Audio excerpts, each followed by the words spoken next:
Hi guys, welcome back to my channel. Today I'm going to show you how you can download and install PicsArt Photo Editor in your mobile app Android smartphone.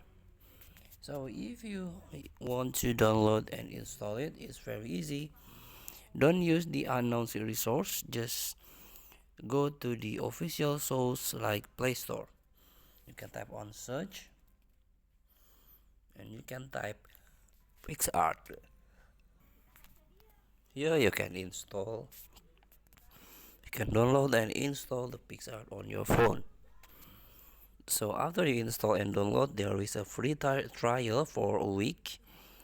And before you join Pro, you can try this app for a week to enjoy all the services.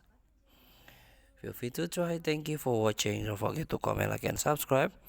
And also click the next button below. See you in the next video.